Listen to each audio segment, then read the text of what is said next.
बिस्मिल्लाहिर्रहमानिर्रहीम। Programme Pakistan affairs के साथ मैं हूं उबैद यूसुफ खान। आज का हमारा ये प्रोग्राम स्पेशली अमेरिका में सदारती इंतखाबात के ऊपर है और इस पर हमें ज्वाइन कर रहे हैं वाशिंगटन डीसी से रिपब्लिकन रहनुमा जनाब साजिद तारड़ साहब।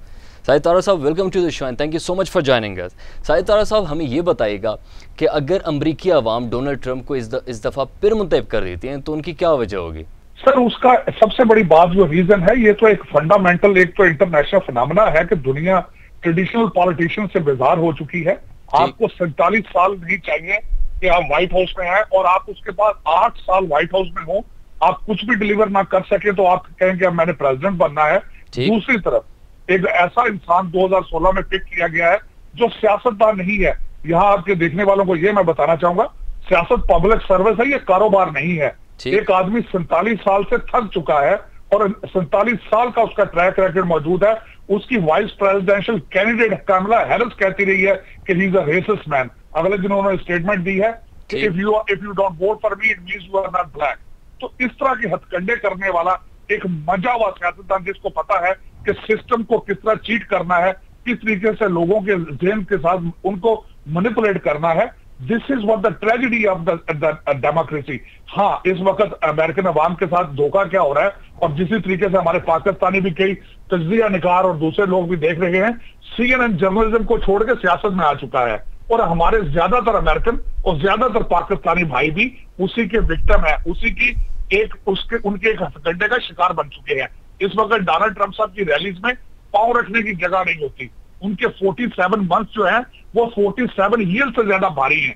आप मुझसे ये पूछते हैं कि 3.4% अनएम्प्लॉयमेंट रेट प्री कोविड और आज एक हफ्ता पहले जीडीपी ग्रोथ रेट जो आया वो 33.1% आया। लेकिन CNN को और पाकिस्तानी भाइयों को वो नजर नहीं आ रहा। इस पे अफसोस के अलावा कुछ भी नहीं कहा जाता। ठीक, आपने बात की साजिद तारड़ साहब के अमेरिकी अवाम के साथ धोखा हो रहा है। इस वक्त जो बाइडन जो बात कर रहा है ट्रंप के खिलाफ, जितनी भी इल्जामात वो डिफरेंट रैलीज में लगा रहा है, मसलन कोरोना के वो कोरोना के जो प्रोसेस पूरा था उसमें कम्प्लीटली फेल हो चुका है। ये सारे इल्जामात उनके इलेक्शन कैंपेन और इलेक्शन स्ट्रैटेजीज पे कितने असरअंदाज हो रहे हैं?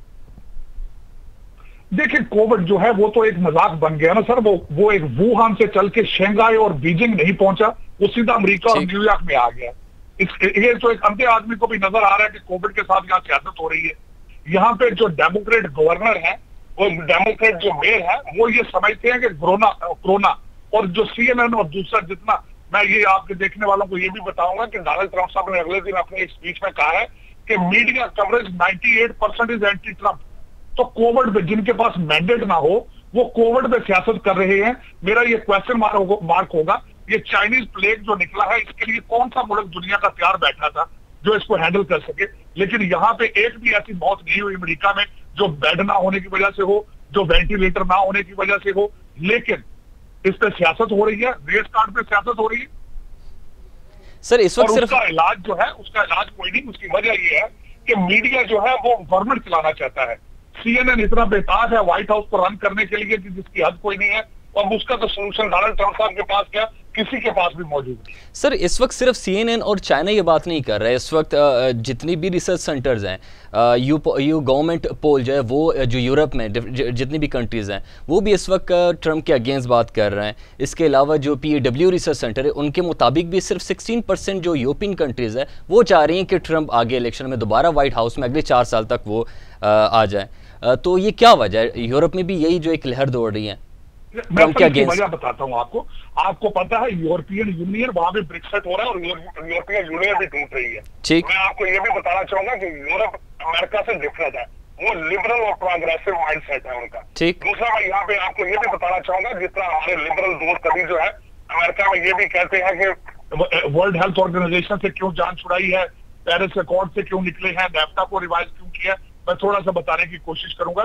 पेरिस अकॉर्ड, चाइना इस वक्त दुनिया का सबसे बड़ा पोल्यूटर है और उसने पेरिस अकॉर्ड को ज्वाइन करना था 2030 में।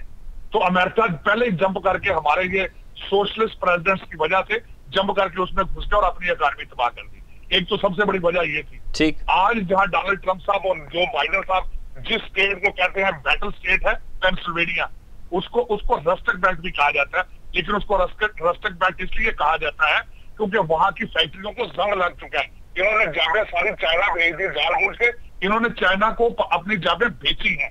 तो फ्यूचर में अगर जो बाइडेन साहब जीतेंगे तो चाइना विल बाय अमेरिका। ये मैं आपको बता रहा हूँ, यहाँ पे इस पर बैलेंस पे सबसे बड़ी बात है इस पर अमेरिका में चल रही है, आइदर मेड इन अमेरिका और मेड इन चाइना। और इसमें क्या मुगालता है कि अगर आप बात करेंगे America first, World Health Organization को थोड़ा सा एक्सप्लेन करना चाहूंगा। इस वक्त चाइना की आबादी जो है अमेरिका से ज्यादा है। चाइना उनको 39 मिलियन देता है साल का, अमेरिका उनको 500 मिलियन देता है।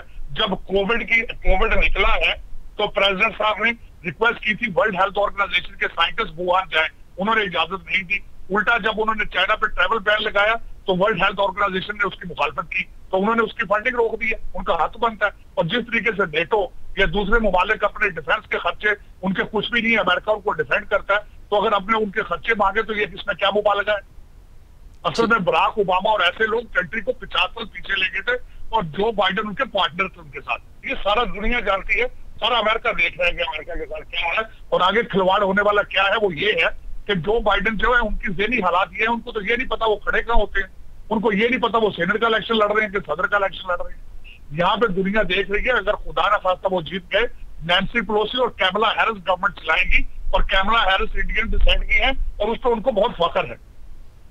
ठीक सर, इस वक्त साहिद साहब यूएस में जितनी भी स्टेट्स है उसमें कुछ में आप लोग की बरतरी है और कुछ में जो है जो बाइडेन के रिपब्लिकन पार्टी की वहाँ पे अक्सरियत है। लेकिन जो स्विंग स्टेट्स हैं उनके बारे में आप क्या कहेंगे, वहाँ का क्या फैसला आ सकता है मुमकिन तौर पे?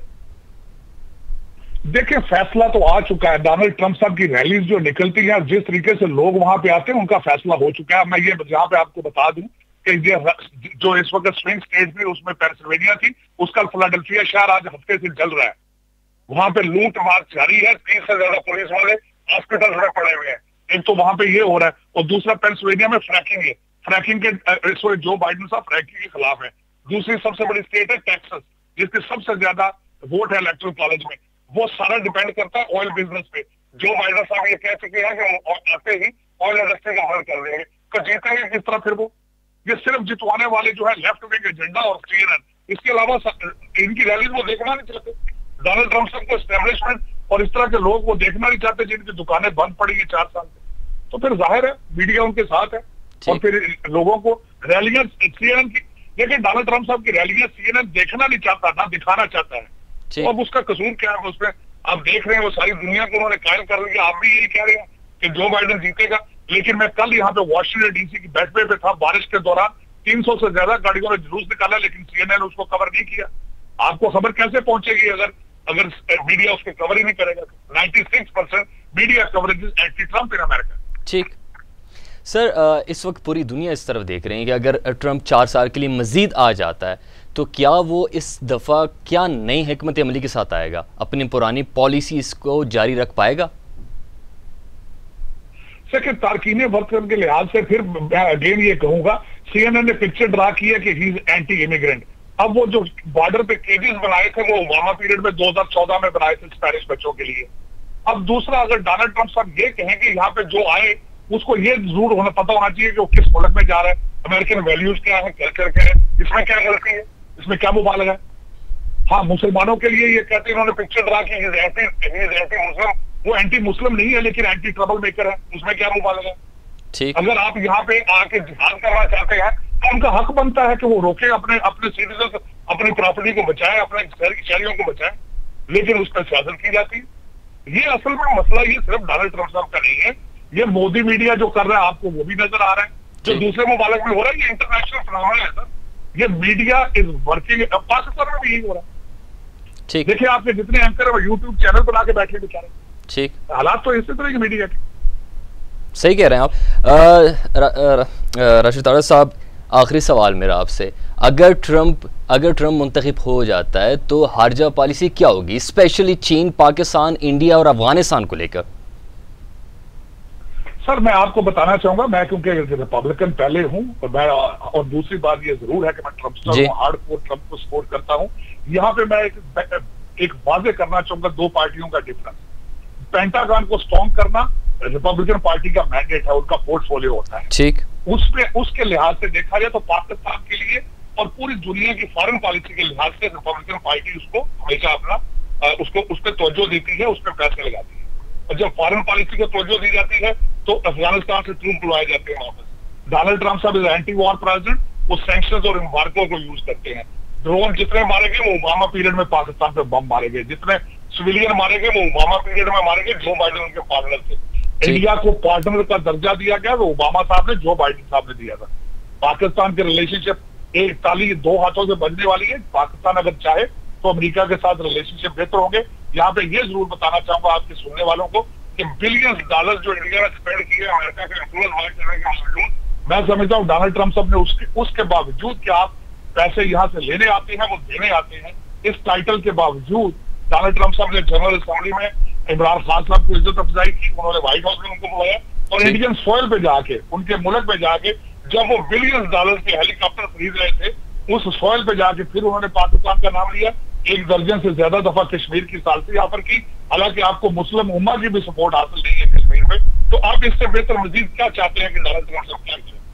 डोनाल्ड ट्रंप साहब इससे आगे मजीद बेहतर करेंगे अगले 4 साल में इंशाल्लाह। ठीक है, thank you so much Rashid ताड़ा साहब। ये थे जनाब साजिद ताड़ा साहब वाशिंगटन डीसी से हमारे साथ। उनके कहने के मुताबिक ट्रंप इस दफ़ा दोबारा जीत के आएंगे। वो तो बड़े पुरुमीद थे, लेकिन आगे क्या होता है ये इलेक्शन के बाद ही पता चलेगा। मुझे दीजिएगा इजाज़त, अल्लाह हाफ़िज़।